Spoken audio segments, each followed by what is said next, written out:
ডাকটা নেই? লোকদের ডাকার জন্য একটা ঘন্টা থাকতে পারে। খ্রিস্টানরা ঘন্টা ব্যবহার করে। ভেপু হলে কেমন হয়? ইহুদিদের মতো। ঢোল ব্যবহার করলে কেমন হয়? ঢোলের মধ্যে যুদ্ধ যুদ্ধ ভাব আছে। মানুষের কণ্ঠ ব্যবহার করছি না কেন? নবী কি সম্মতি দেন? তোমাকে দরকার বিলাল। আমি? তোমার মিষ্টি কণ্ঠ আছে, কাজে লাগাও। ওখানে ওঠো।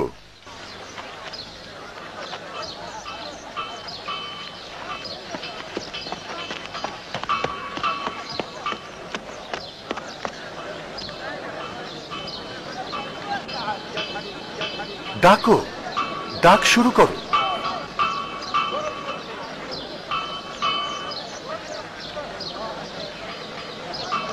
আল্লাহু আকবার,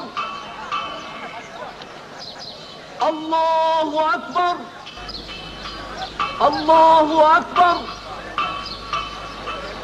আল্লাহু আকবার।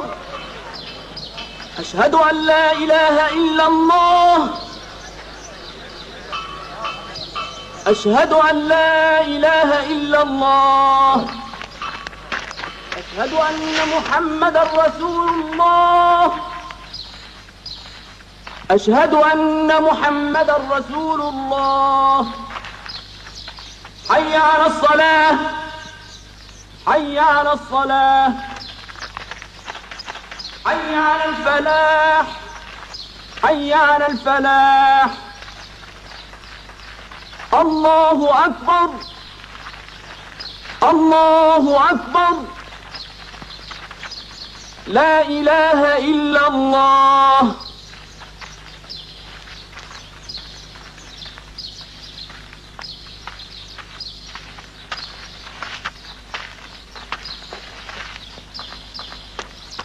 ভাইরা,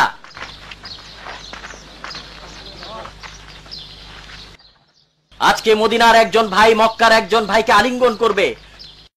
সবাই আনন্দ ভাগাভাগি করবে। আসুন, বুকে বুক মিলান, একে অপরের ভাই হয়ে যান।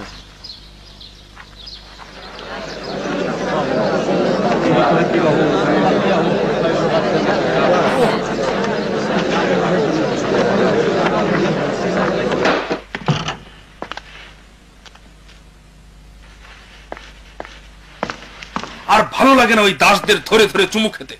পড়ো এটা। নবী বহির্বিশ্বের সাথে যোগাযোগ আরম্ভ করেছে।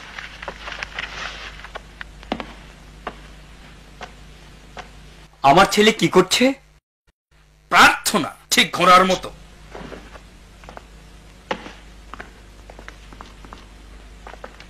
এটা কি তোমার হাত পুড়িয়ে দিচ্ছে? আমাদের ঘর পোড়ানোর এটা কিন্তু এখনো রাখে না। সে একজন বাদশার মতো আচরণ করছে। সে ঘোষণা করেছে যে ইসলামের প্রতি আনুগত্য পরিবার কিংবা গোত্রের প্রতি আনুগত্যের চেয়ে বড়। কি লিখেছে? সব মুসলমান একে অপরের ভাই ভাই। এটা নিয়ে উদ্বেগের কিছু নেই। একে বাস্তবায়ন করতে হলে আগে গোত্রগুলোর আচরণ পরিবর্তন করতে হবে। বিপদ হচ্ছে এই কথায় সবাই সমান, একজনের প্রতিবেশী তার নিজের মতোই ভালো। এটা দিয়ে সে কি বোঝাতে চায়? ইহুদি এবং খ্রিস্টানদেরও মুসলমানদের সাথে সম অধিকার আছে। যে সকল ইহুদি আমাদের নিকট আশ্রয় নিবে তাদেরকে রক্ষা করতে হবে। মেয়েদেরও নাকি উত্তরাধিকার থাকবে? অধিকার? এরপর তো দেখি সে ওটের অধিকারের কথা বলবে। সেটাও শুনবে, উম্মাদরা শুনবে। তারা মদিনায় সংগঠিত হচ্ছে, আমার শহরে। ধ্বংস হোক সে। সে আমাদের কাছ থেকে আমাদের সন্তানদের কেড়ে নিয়ে যাচ্ছে, আমাদের ভবিষ্যৎ নিয়ে যাচ্ছে। আমাদের ভুলগুলোই তাকে এই পর্যায়ে এনেছে। আর নয়, এবার আমরাও আর বসে থাকবো না। আমরা মূল্যবান সবকিছু নিয়ে নেব যা তারা মক্কায় রেখে গেছে। তাদের গৃহ, মূল্যবান সামগ্রী সবকিছু ছিনিয়ে নেব এবং সেগুলো দিয়ে দামেস্কের সাথে নতুন ব্যবসা করব।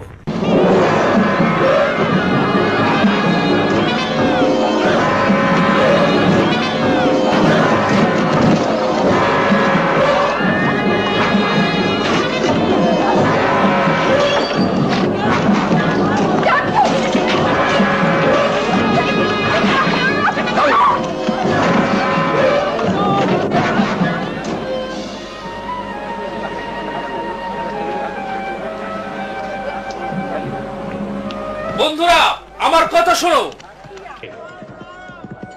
আমার কাছে মক্কার ব্যাপারে খবর আছে। তোমরা সেখানে যা যা রেখে এসেছিলে তা সব শেষ হয়ে গেছে। আবু বকরের দোকান, নবীর ঘর, তোমাদের বসত, সব হাড়ি পাতিল, কাপড় চোপড় যা তোমরা এতদিন ব্যবহার করেছো সব নিয়ে নেওয়া হয়েছে। তোমরা এখন নিঃস্ব। নিজেদের জন্য কি তোমরা এখন যুদ্ধ করবে না? যুদ্ধের কথা কে বলে এখানে?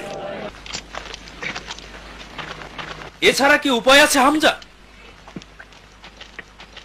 যখন নবী বলবেন লড়ো, আমরা লড়বো। এখন তিনি শান্তি চাচ্ছেন। ঠিক আছে, শান্তিপ্রিয় মানুষেরা, ভবিষ্যৎ বংশধররা তোমাদের ক্ষমা করুক।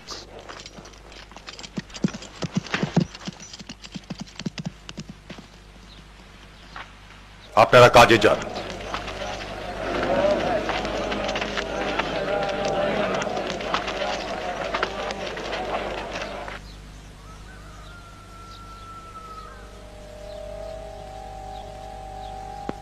আমাদের আত্মরক্ষা করতে হবে।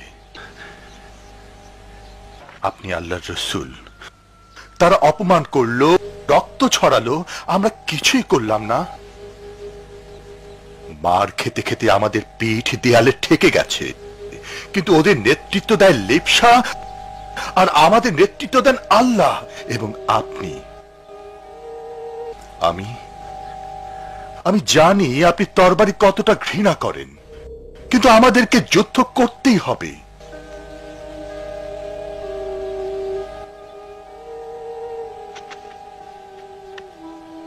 তারা আমাদের সম্পদ লুট করেছে, এখন তা দিয়ে দামেশকে ব্যবসা করতে যাচ্ছে, ঠিক আমাদের ঘরেরই পাশ দিয়ে।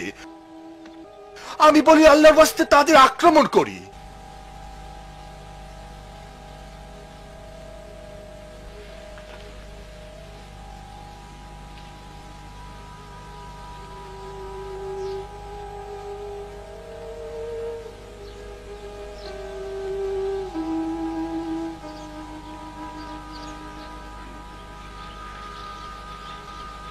আমি দুঃখিত যে রেগে গিয়েছিলাম। ব্যাপারগুলো আমাকে যন্ত্রণা দিচ্ছে। দয়া করে লড়াই করেন।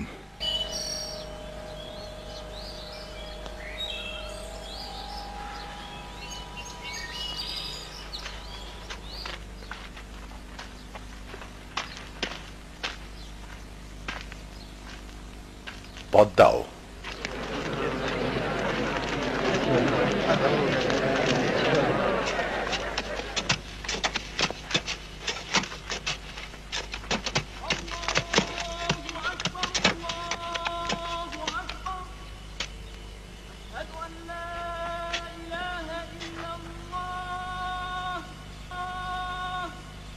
কি ব্যাপার, সূর্যটা দেখো তো।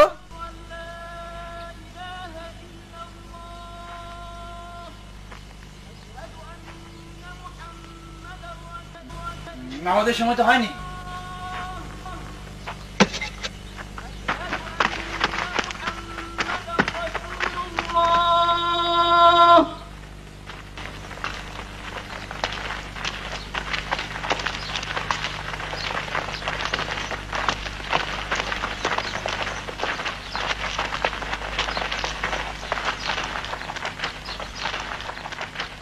এটা মহান আল্লাহর থেকে তার রাসূলের নিকট নতুন নাজিল হয়েছে।